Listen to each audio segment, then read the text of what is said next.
नमस्कार साथियों, आप सभी का स्वागत है एक बार फिर से आपके एकमात्र भरोसेमंद यूट्यूब चैनल में।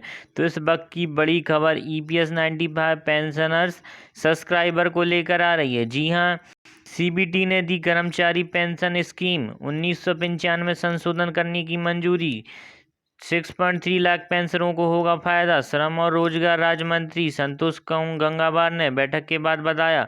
तो इस वक्त की बड़ी खबर दोस्तों आप सभी के सामने आ चुकी है। CBT मीटिंग हो चुकी है जिसमें कर्मचारी पेंशन स्कीम 1995 संशोधन की मंजूरी मिल चुकी है। तो क्या क्या संशोधन होने वाला है EPS 95 पे और किन्हें बढ़ी हुई पेंशन का लाभ देने वाली है सरकार और कितने राज्यों के लिए यह नियम लागू हो सकता है, आप सभी को पूरी जानकारी देंगे।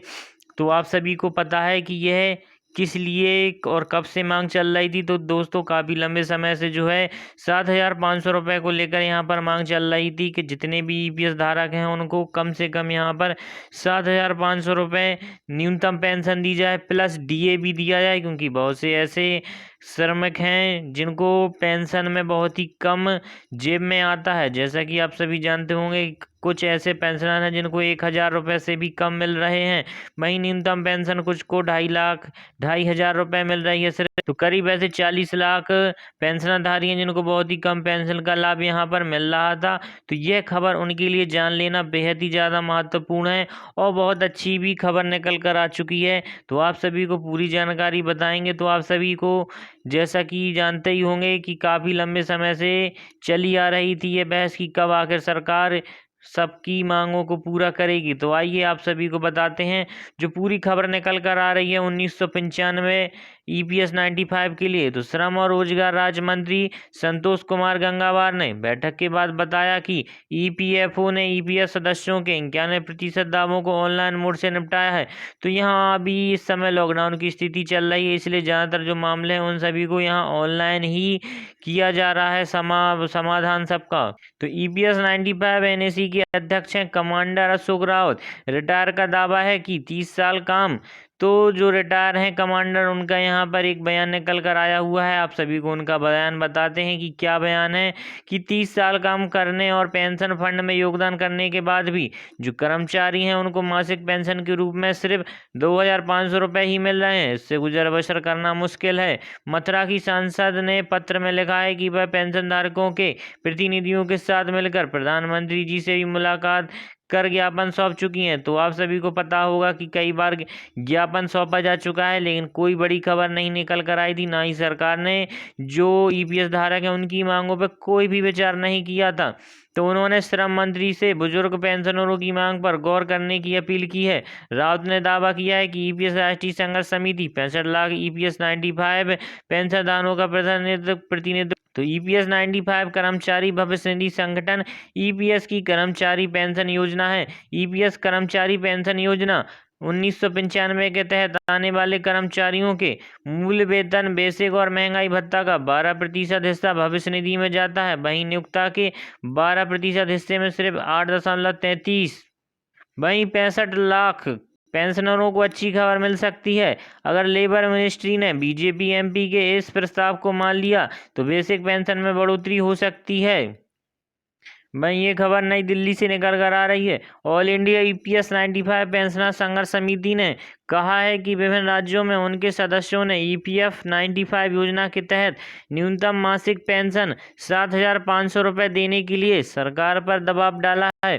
संघर्ष समिति ने अपने बयान में कहा है कि कर्मचारी पेंशन योजना 1995 EPS 95 के सदस्यों ने अपनी मांगों न्यूनतम 7,500 रुपये मासिक पेंशन और जो अंतरिम पेंशन है 5,000 को लेकर सरकार पर दबाव बनाने के लिए भिक्षा आंदोलन शुरू किया है। और वहीं EPS 95 में टुडे सुप्रीम कोर्ट के द्वारा भी एक अपडेट निकल कर आई है कि जैसा आप सभी को पता होगा कि 18 जनवरी 2021 को फैसला आया केंद्र सरकार की ओर से सुप्रीम कोर्ट में पेंशन वृद्धि पर समीक्षा लंबित है, जिस पर कोर्ट में EPF पेंशन वृद्धि को अंतिम फैसला मानने की उम्मीद है। तो अब जो भी फैसला है वो सुप्रीम कोर्ट पर यहाँ पर बना हुआ है। जो भी फैसला है अब सुप्रीम कोर्ट लेगी। सुप्रीम कोर्ट के द्वारा ही अंतरिम फैसला आएगा, उसी को अंतरिम फैसले के रूप में माना जा सकता रहा है। तो अभी तक कोई भी जो है सुप्रीम कोर्ट से फैसला निकल कर नहीं आया है ईपीएस धारकों के लिए कि ईपीएस 95 में कब से और कितनी वृद्धि हो सकती है। लेकिन आप सभी अपनी उम्मीदें बरकरार रखिए, क्योंकि जल्द से जल्द कोई बड़ी खुशखबरी आप सभी को सुप्रीम कोर्ट के द्वारा यहाँ देखने को मिल सकती है। वहीं आप सभी को इस चैनल के माध्यम से 3 महीने का बिल्कुल मुफ्त रिचार्ज जीतने का मौका मिल रहा है, और ये साथ में एक एमआई का चमचमाता हुआ फ़ोन। इसके लिए आप सभी को वीडियो को लाइक करना होगा, चैनल पे नए हैं तो चैनल को सब्सक्राइब करके बेल आइकन प्रेस करनी होगी, और कमेंट में आप सभी को अपना नाम लिखना होगा और किस राज्य या जिले से आते हैं यह आप सभी को लिखना होगा। वहीं वीडियो में अंत तक आप सभी से एक क्वेश्चन पूछा जाएगा, तो वीडियो के अंत में आप सभी से एक क्वेश्चन पूछा जाएगा, अगर आप उसका सही जवाब देते हैं तो आप सभी को यह इनाम जीतने का मौका मिल सकता है। और ध्यान रखें कि आपको बार बार कमेंट नहीं करने हैं, और इस चैनल के माध्यम से आपको कोई कॉल या मैसेज करके आप सभी से आपकी बैंक डिटेल नहीं मांगी जाती है, जैसे कि सीवीवी नंबर या एटीएम नंबर या कोई भी ओटीपी आप सभी से नहीं मांगा जाता है। अगर इस प्रकार से मैसेज या कॉल आपके पास आते हैं तो इन सबसे सावधान रहिए, क्योंकि आपके साथ फ्रॉड हो सकता है, और अगर आप ऐसा करते हैं तो उसके जिम्मेदार आप स्वयं होंगे। तो वहीं पैनल कर्मचारी एक पैनल का गठन किया जाएगा। सरकार जो श्रम मंत्रालय है उनकी तरफ से एक जवाब निकल कर आया हुआ था, जिसमें ये बताया गया था कि जितने भी ईपीएस धारक हैं तो ईपीएफओ और ईपीएस के लिए एक पैनल का संगठन बनाया जाएगा जो ईपीएफओ के लिए काम करेगा और निगरानी रखेगा ज़्यादा से ज़्यादा पीएफ पर रिटर्न दिलाने के लिए। तो यह पैनल आप सभी के लिए काम करेगा। तो पैनल कर्मचारी भविष्य निधि संगठन ईपीएफओ के तहत 10 खरब रुपए के कोष का प्रबंधन, प्रदर्शन और निवेश पर मंथन करेगी। इसके साथ ही पैनल इस बात पर भी विचार करेगी कि किस तरह ईपीएफओ को संगठित और असंगठित सेक्टर में काम करने वालों के लिए अधिक लाभदायक बनाया जाए। गौरतलब है कि पिछले 1 साल में ईपीएफओ और उसके कोष के प्रबंधन की कोई जांच नहीं हुई है। इससे जुड़े एक व्यक्ति ने कहा है कि अब फंड मैनेजर इसके कोष का बाजार में निवेश कर रहे हैं, तो हमें इसका आकलन करना चाहते हैं। पैनल के सदस्य कोरोना वायरस और लॉकडाउन के चलते ईपीएफओ कोष पर पड़ने वाले प्रभाव की भी जांच करेंगे।